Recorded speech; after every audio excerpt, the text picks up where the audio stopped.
In this video, I'm going to be reading popular new romance releases. These are all romance books that have come out recently, and I have been chomping at the bit to finally get my hands on them. The first book we have lined up is Rewind It Back by Liz Tomforde. Then we have Problematic Summer Romance by Hazelwood. And lastly, we have Can't Get Enough by Kennedy Ryan. Starting off with Rewind It Back, I am 15% into that book. This book is the last book in the Windy City series, and it follows Rio and Hallie. They were in a relationship when they were younger, but something happens when they are 19 that causes them to split up. 6 years later, they are both in the city of Chicago. Rio plays hockey there, and Hallie is doing an interior design internship. Rio has a neighbor that just got her house renovated. He really likes the way that it turns out, so he requests the person that worked on the design. He doesn't know that it's Hallie at first, and he also doesn't know that she just moved in with his neighbor.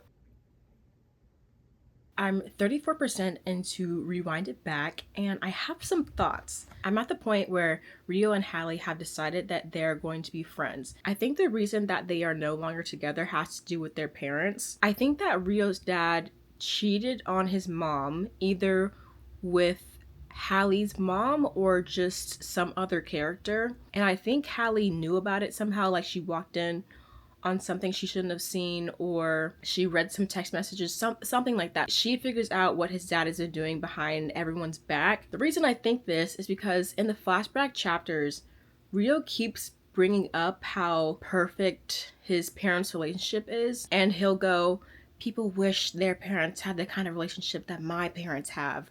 And it was fine the first time he said it, but I think it's been brought up 2 or 3 times, and I'm like, okay. Either that's a clue into something that we're gonna find out later, or we're just being, I don't know, repetitive for no reason. Rio gets a phone call from his dad, and he gets really frustrated, like they have a problem in the present day, and he hasn't really brought up his dad, only his mom. So there's something going on between him and his dad.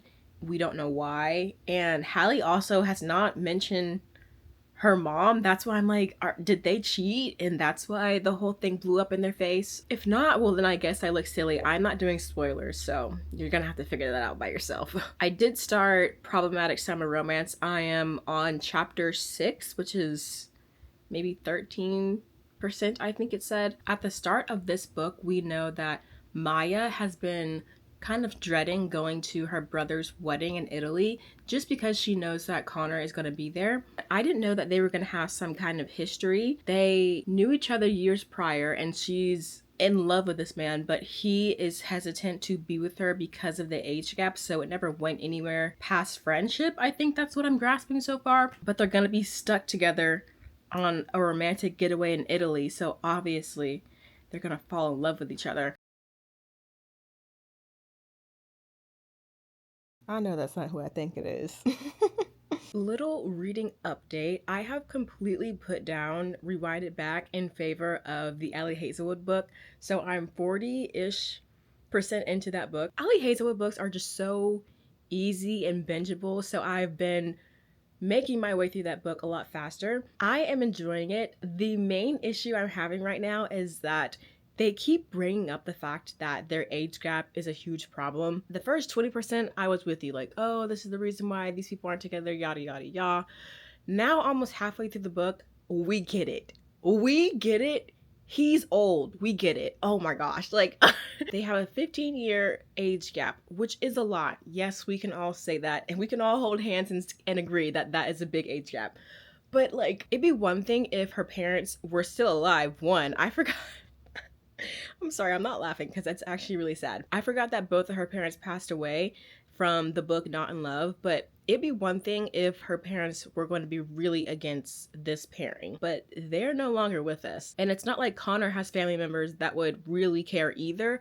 The only person is her older brother Eli, and I don't think that he would care.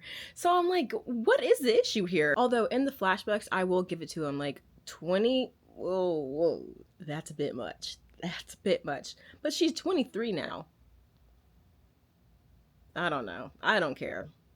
And I'm ready for it to be like over and done with. I hope they don't spend the whole rest of the book talking about this. But I'm having a good time. I can tell though that it's not going to be one of my favorite Allie Hazelwoods. At least that's not the vibe I'm picking up on 40% into the book. I finished Problematic Summer Romance yesterday, and here are my thoughts. I rated this 2.75 on Goodreads. I would give it a 3 stars if I was really generous and wanted to round up because it's not that serious. It's just a romance book. Actually, romance, I'm not going to degrade the genre like that because it can be better than this. I'm sticking with my rating, 2.75. I knew going into this book that the age gap was going to be the main thing, right? It's called Problematic Summer Romance for a reason. I get it. At a certain point in the story, I was like, okay, enough. We get it. We get it. He's old. Oh.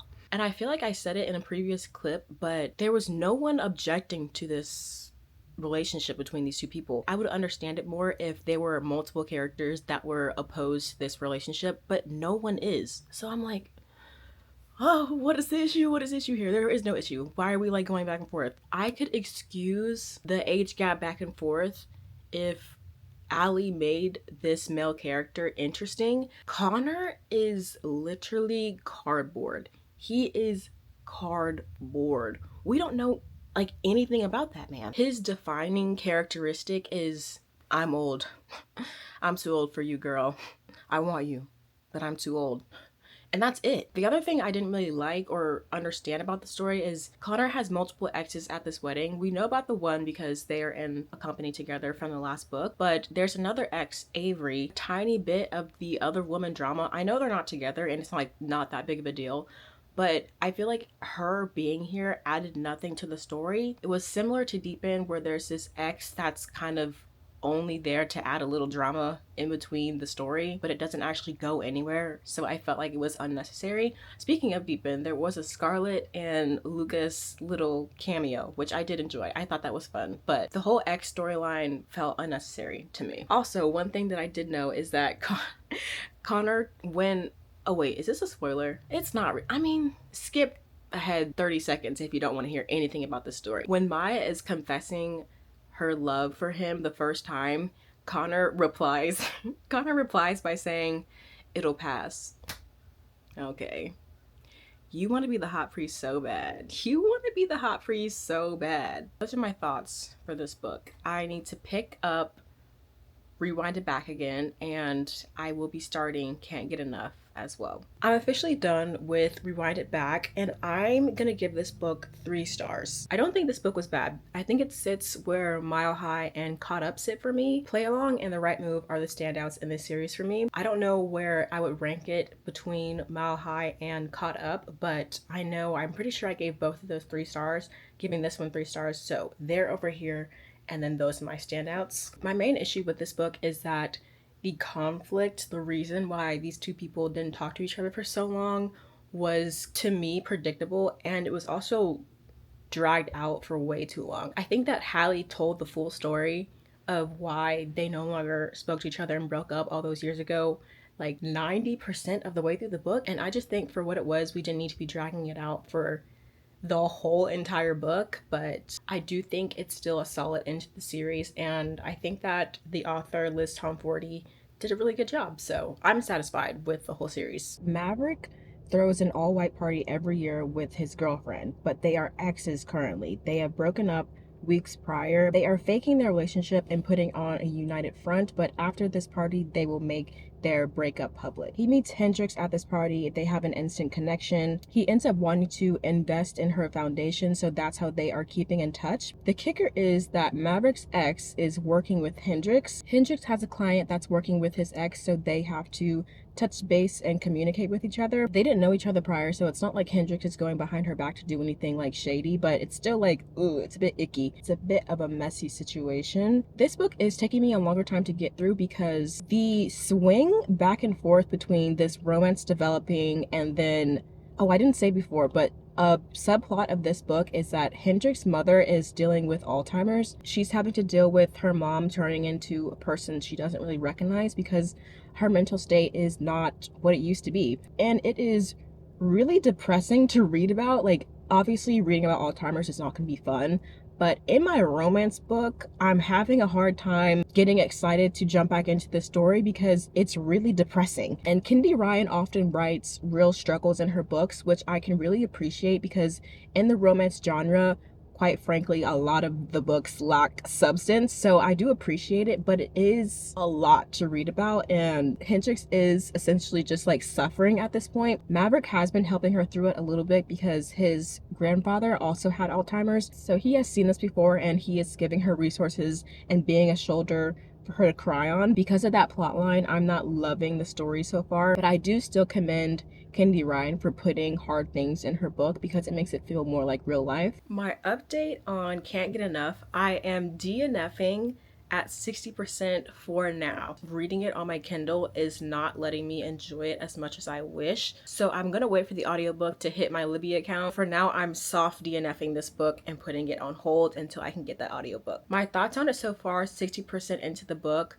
I am honestly not loving this book. The main thing I'm not liking is the drama with the ex, and maybe that's my thing. I don't like exes in a book. Hendrix keeps running away from her developing relationship with Maverick because she thinks she owes it to his ex to not engage in their relationship. Hendrix doesn't have a close relationship with this woman. It's not like they were friends before and they were already intertwined, so that would have made it even messier. Hendrix met the ex the same day she met Maverick. Maverick has moved on. The ex has even moved on. She has like a boyfriend on the side already. Y'all are grown. Y'all are in your 40s. Maverick has moved on. The ex has moved on. Was it a little messy in the beginning? Sure. But y'all are adults. And I kept finding myself compared to this book and it just doesn't hold up the same. I don't think any Kendi Ryan book, period, has come close to this one. I think that this is her magnum opus. This is like the best book she's ever written. So unfortunately, I'm always going to be comparing books to this. This is the end of the video. I hope you liked it. If you did, please give it a thumbs up. I will leave my Goodreads below. If you feel like commenting, tell me how you felt about any of these books if you read them. And I will see you guys in the next video.